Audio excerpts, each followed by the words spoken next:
ठीक है, application of derivative आज हम शुरू कर रहे हैं। बहुत ही आसान चैप्टर है।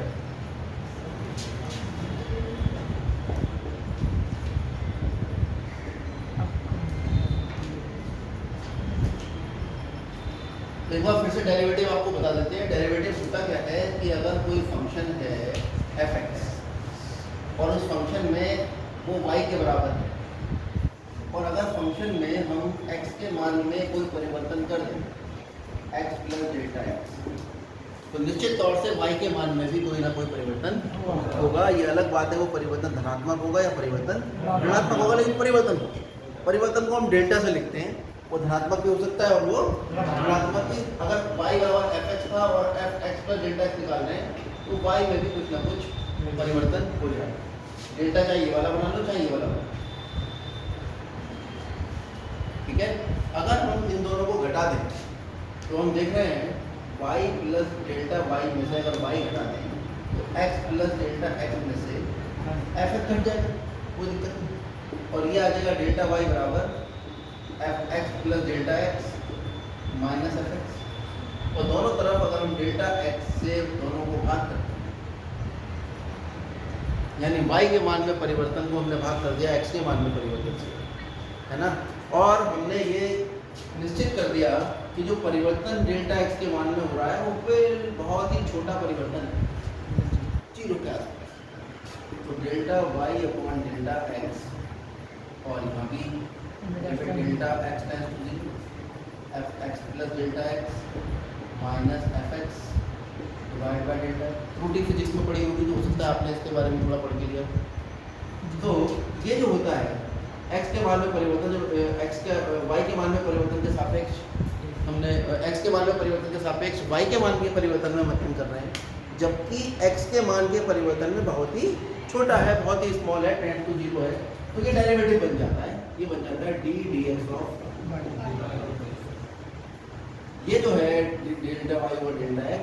तो आप समझ जाइए dy अपॉन dx जो होता है, यानी y का x के सापेक्ष अवकलन, y का x के सापेक्ष अवकलन।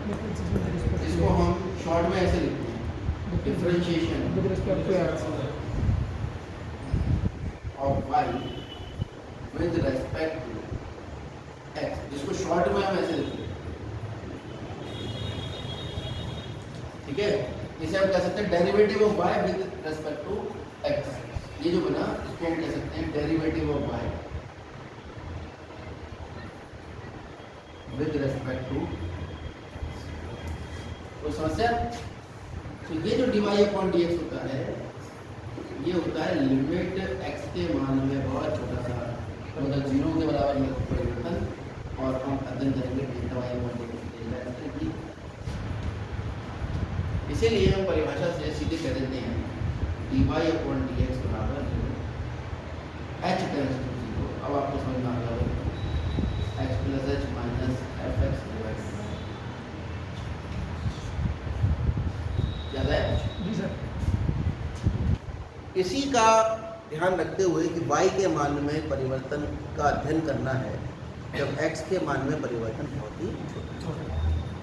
अगर हम समय के आधार पर परिवर्तन का अध्ययन करें तो दर शब्द का उपयोग है ना। मान लो हम कहें कि वेग क्या होता है, वेग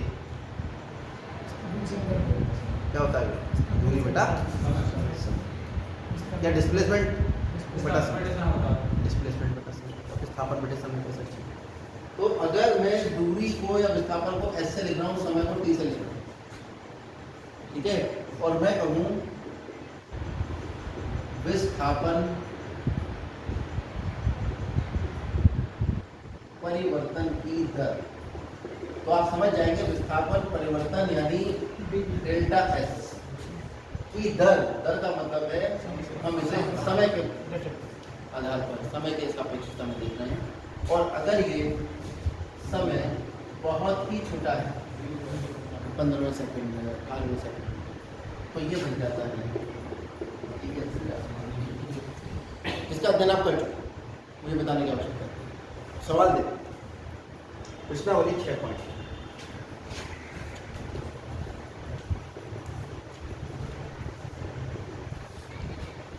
पहले सवाल से शुरुआत। वृत्त के क्षेत्रफल के परिवर्तन की दर ज्ञात की। वृत्त के क्षेत्रफल के परिवर्तन की दर ज्ञात की। और भाई दर तो ज्ञात करनी है, किसके सापेक्ष करनी है? दर को समय माने, क्या माने? इसकी त्रिज्या r के सापेक्ष ज्ञात करनी है। वृत्त के क्षेत्रफल के परिवर्तन की दर ज्ञात तो करनी है, लेकिन किसके सापेक्ष? त्रिज्या r के सापेक्ष। तो वृत्त का क्षेत्रफल होगा कितना? वृत्त का क्षेत्रफल होगा पाई, इसे a कहते हैं। तो डी ए बटे डी आर निकालेंगे अगर, यानी differentiate with respect to R, कितना आ जाएगा? ठीक है। तो ये क्षेत्रफल परिवर्तन की दर आर के सापेक्ष अगर नहीं कहता तो टी के सापेक्ष होता है। अब आर के सापेक्ष कह दिया है दर को, तो हम आर लेंगे और उसने कह दिया है कि आर बराबर 3 पर निकालें। 2 पाई आर की जगह 3 कितना आ जाएगा? 6 पाई सेंटीमीटर स्क्वायर। ये वर्ग इकाई कहाँ सेंटीमीटर देगा? सेंटीमीटर स्क्वायर पर, तो सेंटीमीटर में आएगा।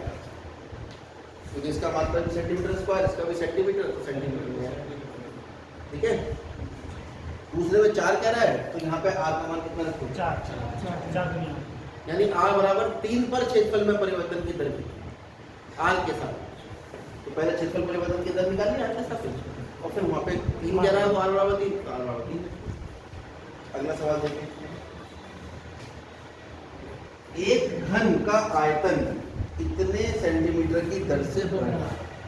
यानी घन के आयतन के बढ़ने की दर कितनी है? 8 सेंटीमीटर क्यूब पर सेकंड। और क्या कह रहा है? पृष्ठ क्षेत्रफल किस दर से बढ़ रहा है, ये आपको ज्ञात करना है, जबकि इसके किनारे की लंबाई 12। आपको ज्ञात करना है कि पृष्ठ क्षेत्रफल के बढ़ने की दर जबकि किनारे की लंबाई कितनी है? 12। कोई समस्या है? दर तो समय के सापेक्ष है। तो घन का आयतन कितना होता है? माना घन की भुजा a सेंटीमीटर, तो घन का आयतन कितना हो जाएगा? आयतन तो भुजा की घात 3 होता है।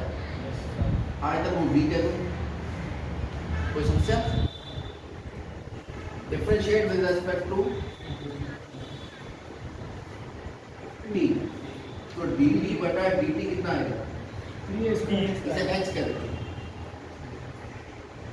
और आपके लिए आसान हो जाएगा, बोलने में अच्छा लगता है। तो dt बटा dt कितना आएगा? 3x स्क्वायर, लेकिन किसके सापेक्ष हो रहा है? t के, तो x का भी अवकलन t के सापेक्ष। अच्छा, ये क्या है? घन के आयतन के बढ़ने की दर। घन के आयतन के बढ़ने की दर, यानी क्योंकि dv बटा dt तो हुआ घन के आयतन की दर। आयतन में परिवर्तन दर मैंने क्या कहा? समय के सापेक्ष होगी, जब कुछ नहीं बताया। तो dv बटा dt कितना है? 8। अब हमारे पास कितना निकल आया? ये dv बटा dt का मान रख दो यहाँ पर। 8 बराबर 3x स्क्वायर dx बटा dt। तो dx बटा dt का मान कितना है? 8 बटे 3 x स्क्वायर। ठीक है, ऊपर आ जाते हैं। अब निकालना है हमें पृष्ठ क्षेत्रफल के बढ़ने की दर। तो घन का पृष्ठ क्षेत्रफल बताओ।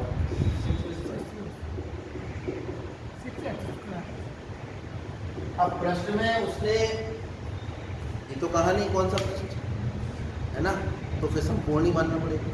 एक पार्श्व पृष्ठ होता है, 4 दीवार का क्षेत्रफल, एक संपूर्ण पृष्ठ।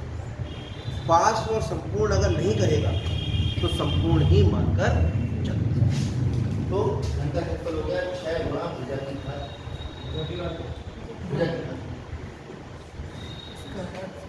ठीक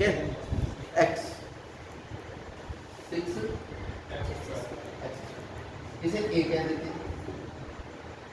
फिर अपकरण कर लो differentiate with respect to D A, तो डी ए बटा डी डी कितना आता है 12x डी एक्स बटा डी डी, डी एक्स का मान निकालो यहाँ से कितना है डी बटा डी डी 8 बटे 3x स्क्वायर 3 चौक 12 8 चौक 32 बटे x, इसका मान आ गया डी एक्स बटा डी डी। और ये मान कब निकालना है हमें, जब किनारे की लंबाई ठीक है। तो डी ए बटा डी डी कब निकालेंगे, x बराबर 12 ठीक है। कितना आ गया चार दिया हमारा 25 और